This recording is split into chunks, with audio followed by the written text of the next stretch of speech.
Good morning student. SST की online class में आपका स्वागत है। इस समय हम लोग एसएसटी में अर्थशास्त्र आपका जो 4th यूनिट है उसमें हम लोग पढ़ रहे हैं चैप्टर 3, क्योंकि फर्स्ट चैप्टर जो पालमपुर की कहानी इसको मैंने नहीं पढ़ाया है, क्योंकि हो सकता है कोविड की वजह से इस साल भी वह कट जाए।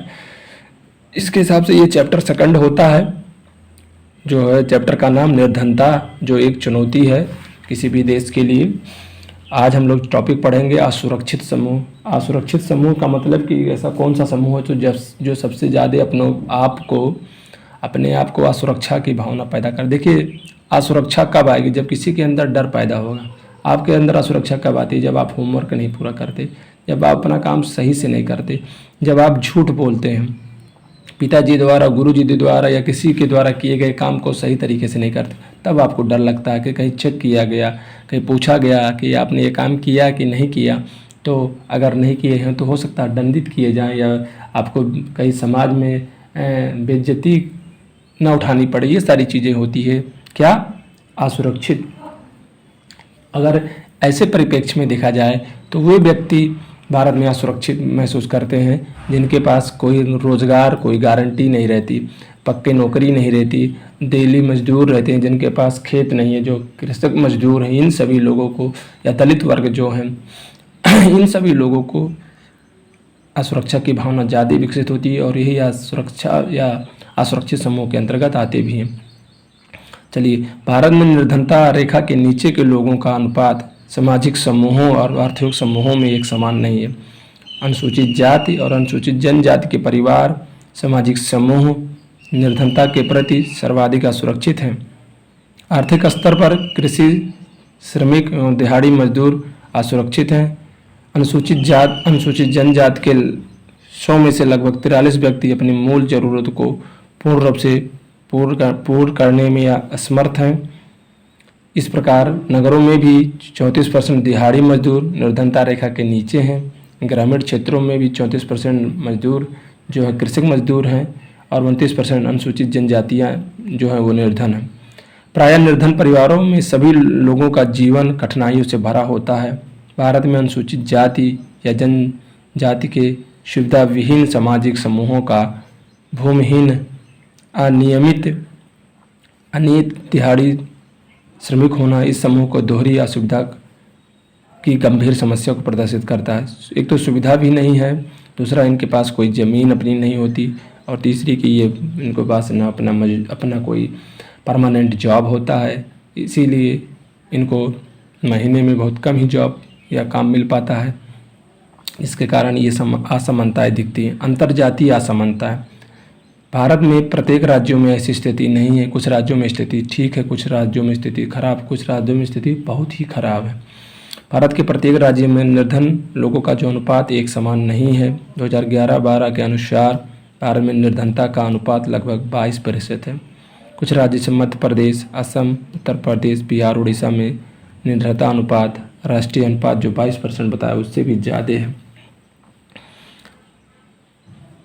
इसकी तुलना में केरल, आंध्र प्रदेश, महाराष्ट्र, गुजरात, तमिलनाडु, पश्चिम बंगाल में निर्धनता रेखा में कमी आई गई। पंजाब और हरियाणा जैसे राज्यों में उच्च कृषि वृद्धि दर से निर्धनता कम करने भी काफ़ी सफलता मिली है।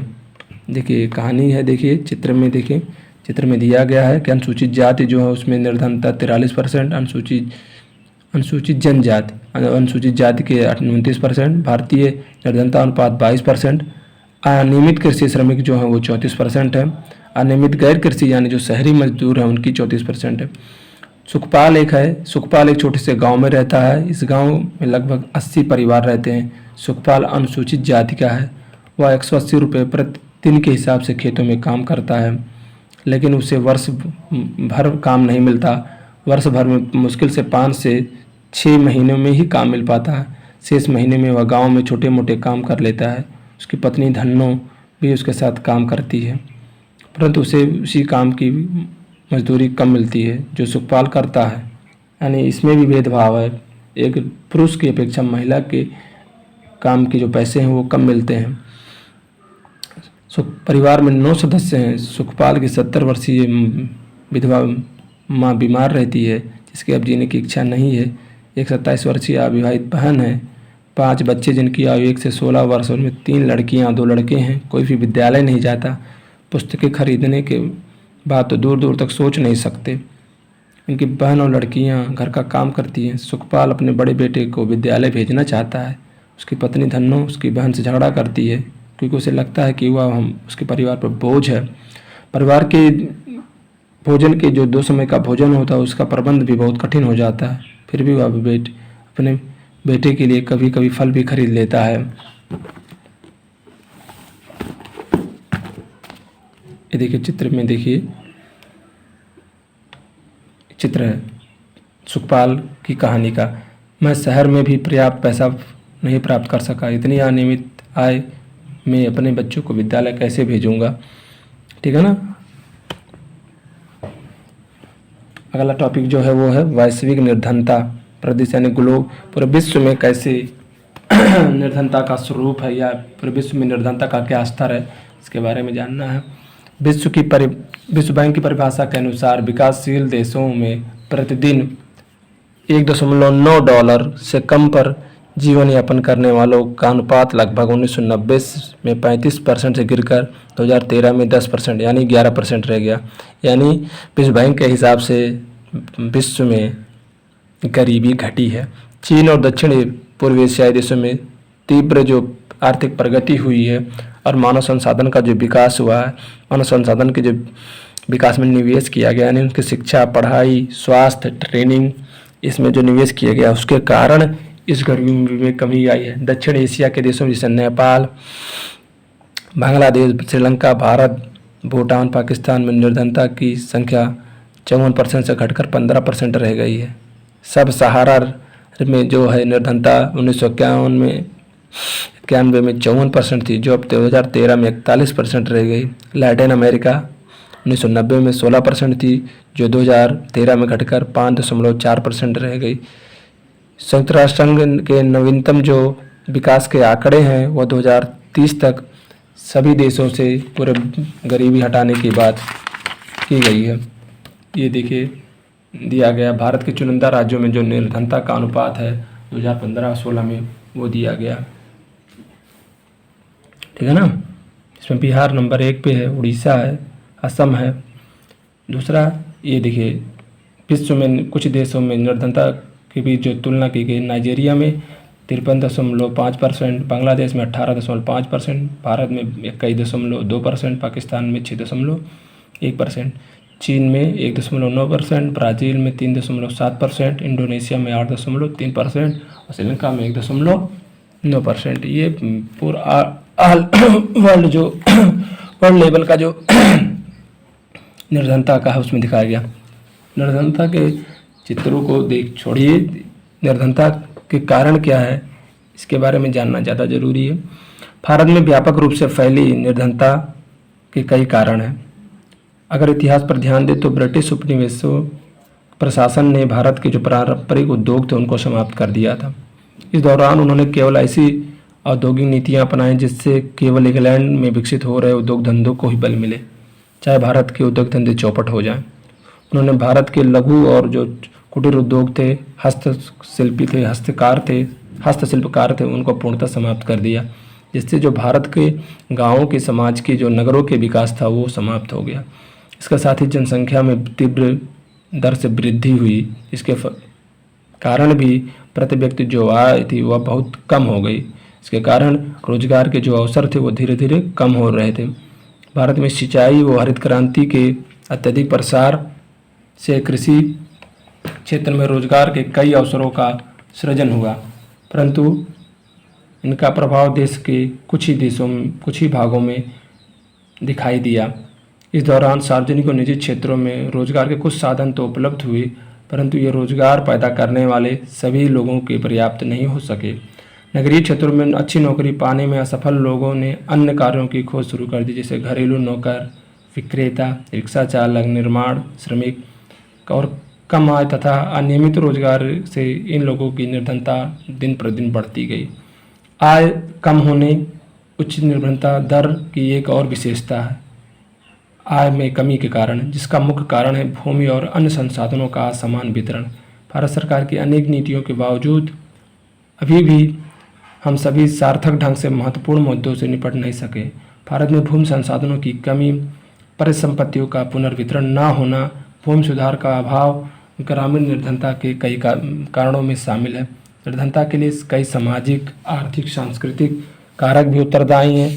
भारत में अति निर्धनताओं सहित बहुत से लोग सामाजिक दायित्वों और धार्मिक अनुष्ठानों ने के आयोजनों में भी अधिक रुपया व्यय करते हैं। प्रायः छोटे किसानों को कृषि कार्यों के लिए धन की आवश्यकता होती है। बचत न होने के कारण कृषि कार्यों के लिए ऋण लेना पड़ता है और ये लोग निर्धनता के कारण कृषि का ऋण भुगतान नहीं कर पाते और ये ऋणग्रस्त हो जाते हैं और निर्धनता का फंदा कसता चला जाता है।